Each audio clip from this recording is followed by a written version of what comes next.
Bonjour à tous, ici Arthur Minès et on se retrouve en ce début d'année sur YouTube, d'ailleurs bonne année 2024, pour parler de ce qui s'est passé très récemment chez les Arnault. Vous avez vu peut-être sur Twitter, je vais vous afficher directement mon écran pour que vous compreniez de quoi est-ce qu'il s'agit. Le fils de Bernard Arnault prend la tête de la division montre de LVMH. Ça a fait beaucoup de bruit, beaucoup de vues. Je crois qu'on est à 2,5 millions de vues à peu près, 2,6 maintenant millions de vues. C'est vous dire un peu le bruit que ça fait. Et ces sujets liés à l'argent sont toujours l'occasion de constater la fragilité gauchiste sur ces questions. Vraiment, il y a une panique quand on parle d'argent. Vraiment, ça panique très fort. Il y a une gêne, il y a un tabou, il y a un complexe. On sent que les mecs sont pas à l'aise avec ça. Mais il faut aller plus loin. On va pas s'arrêter à une analyse un peu psycho comme ça, c'est quand même pas super robuste. Non, on va parler des principes. Donc on commence directement. Je critique toujours la famille Arnault pour sa collusion avec l'État. Boum, ça commence par là. Premier point, souligner, plutôt pointer du doigt. La coercition, là où elle se manifeste, ça devrait être le réflexe de tout libertarien, de tout libéral cohérent, c'est pareil. On constate que M. Arnault est en copinage avec l'État français. C'est un problème, il faut le dire, hein. Ça commence par là. Donc ça, c'est une coercition. Quand vous vous accoquinez avec celui qui est le spoliateur et le violent en chef, bah, vous vous rendez complice de sa violence. Ça, il faut absolument le dire en premier, j'ai tenu à le faire. Puis aussi, ça clarifie un peu les choses parce qu'il y a tellement de poncifs et de clichés sur le libéralisme ou même le libertarianisme et sur nos positions, mais personne, en tout cas, si quelqu'un l'est, je m'en sépare. Personne n'est, entre guillemets, pro-capitalisme de connivence. D'ailleurs, ce qui est un terme foireux, c'est de la kleptocratie de connivence, c'est du vol de connivence. Personne n'est avec ces gens, hein, chez nous, là. Personne ne soutient publiquement M. Arnault et le félicite d'être en copinage avec l'État. Sur le principe, je veux dire, personne ne fait ça. Si quelqu'un fait ça, et se revendique libertarien, il commet une erreur conceptuelle, une erreur de principe. Ça commence vraiment par là, je tenais à le souligner. Ok ? Suivant. En revanche, sur le principe du transfert de propriété, il n'y a rien à dire, tout cela est légitime. Le fils a de la chance, diront certains, oui. Et donc, en quoi la chance constitue-t-elle une agression envers autrui ? Ça, c'est un truc sur lequel je vais revenir. La chance, et même plutôt le mérite, dans le troisième paragraphe. La chance, avoir de la chance ne constitue pas une agression.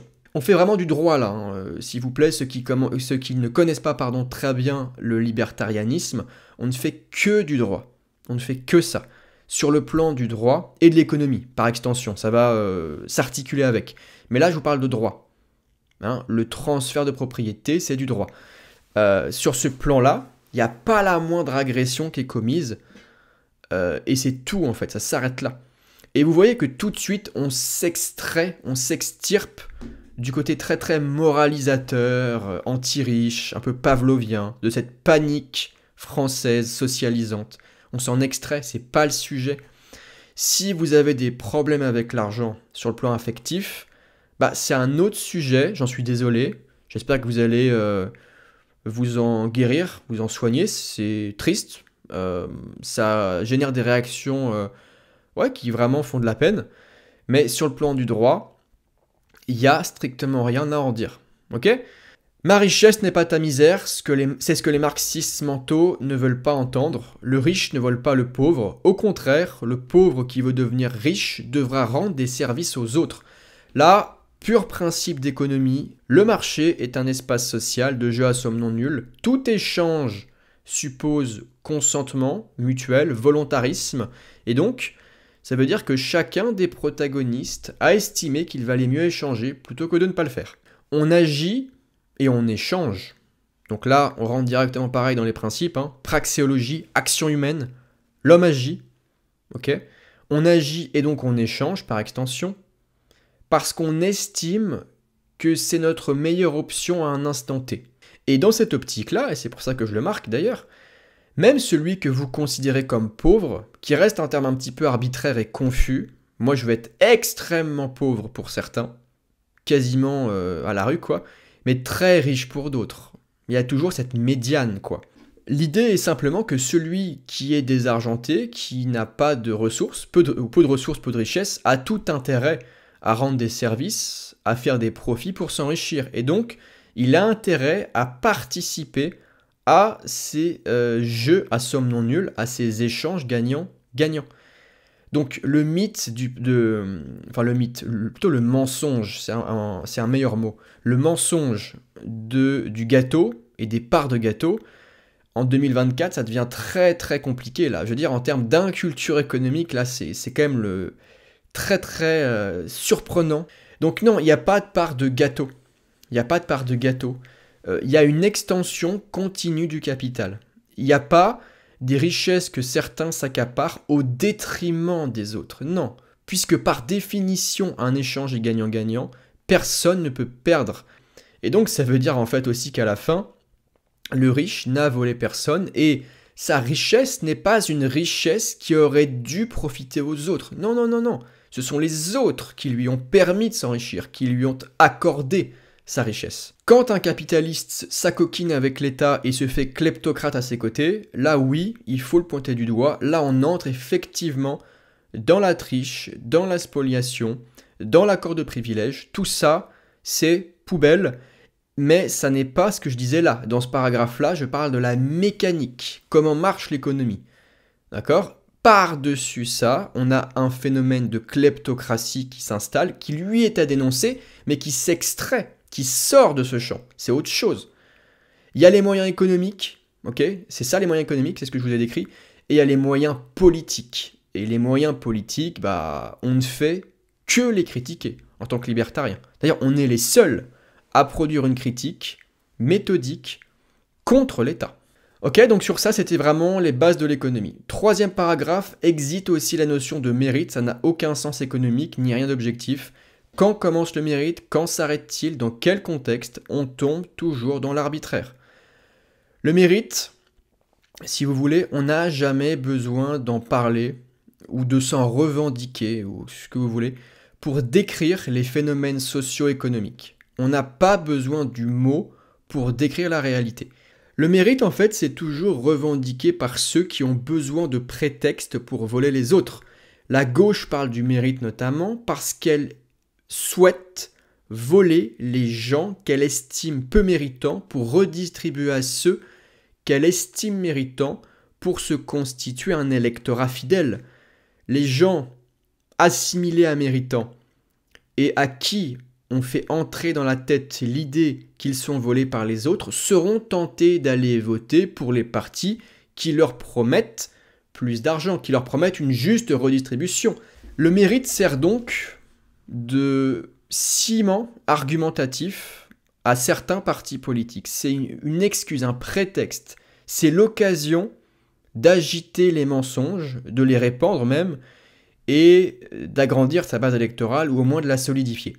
Mais en termes d'économie, c'est totalement arbitraire. Moi, j'estime, par exemple, que ce que je fais avec vous, donc là sur YouTube ou sur Twitter, surtout en fait, ça mérite plus d'argent. J'estime que, il faudrait que je sois plus rémunéré.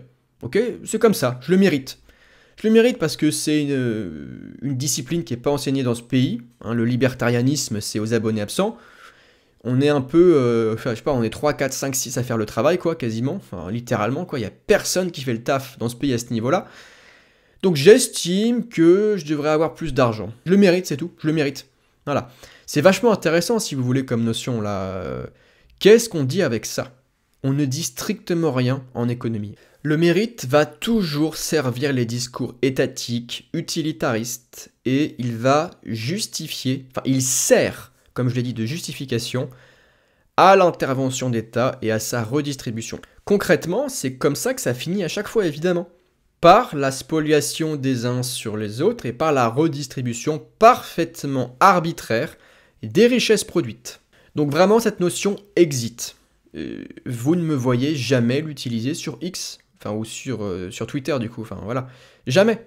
Jamais, jamais, jamais. Donc sur ça, pareil, tous les gens qui viennent nous dire que les libéraux et la méritocratie c'est n'importe quoi, machin. On n'en parle pas de méritocratie. En tout cas, pas les libéraux cohérents, libertariens.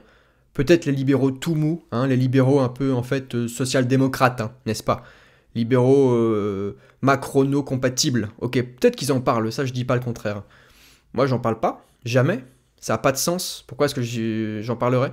Et on termine sur l'enrichissement et sur comment le favoriser. Donc si vous voulez aider les individus à s'enrichir, il faut leur donner les moyens de la réussite. Créer toujours plus de lois délirantes et voler les entreprises n'aide pas vraiment, est si compliqué à comprendre. Là, très simple, et j'en terminerai sur ça. Produire des lois arbitraires, donc produire du droit non négocié, du droit positif, donc du droit d'État.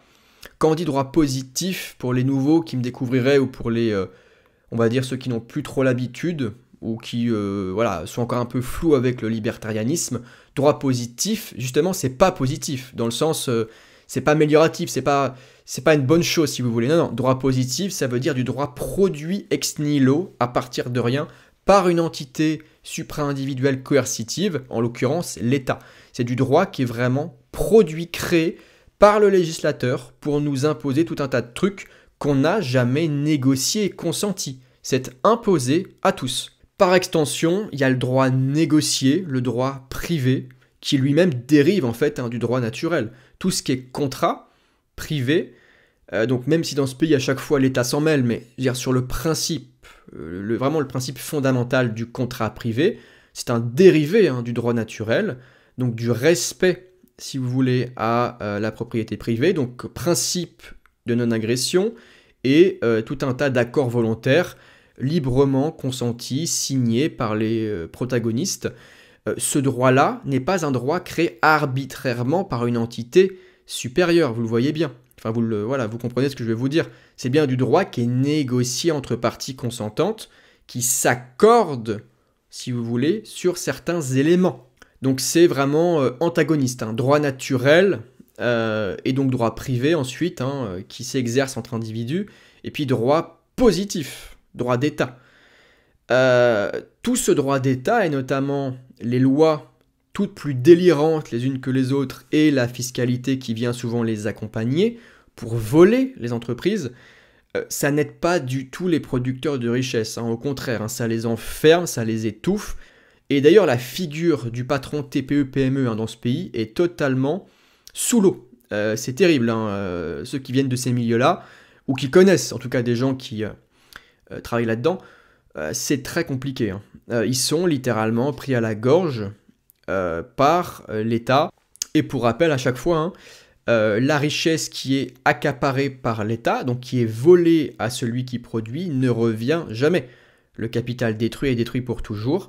Et si vous voulez, ça n'aide pas du tout les gens qui travaillent à s'enrichir et ça les incite pas, si vous voulez, à se donner pour eux-mêmes et pour leur famille. Pas du tout. Au contraire, ça les désincite. Ce pays désincite le travail productif et l'échange sur le marché libre et incite le parasitisme. Donc voilà, si vous voulez aider les gens à s'enrichir, il faut arrêter de les emmerder avec tout un tas de lois qui les freinent, qui les bloquent, qui les empêchent de produire plus, de produire mieux, de prendre des initiatives aussi, qui les empêchent en fait même parfois d'échanger ou qui les freinent, qui les bloquent, enfin ce que vous voulez. Et il faut arrêter aussi de les emmerder avec la fiscalité qui vient détruire leur capital et donc qui les empêche de s'enrichir. Voilà, on va s'arrêter là pour la vidéo. J'espère que ça aura été utile, pertinent aussi en termes de reprise à vos côtés. Donc si c'est le cas, si ça vous a plu, un petit pouce vers le haut. Pensez à vous abonner pour ne pas manquer les prochaines vidéos. Pensez aussi à me suivre sur X, c'est là que je vais être le plus actif pour parler de liberté radicale, parce que c'est là que s'agite le monde des idées. Et sur YouTube, je vais essayer d'avoir un rythme sympa quand même pour satisfaire aussi un autre public et transformer mes écrits en vidéo, comme celle-ci. Donc voilà, merci pour votre écoute. Encore une fois, bonne année 2024. Je crois vous l'avoir dit au début, mais je vous le redis maintenant. Et puis je vous dis tout simplement à la prochaine. Ciao!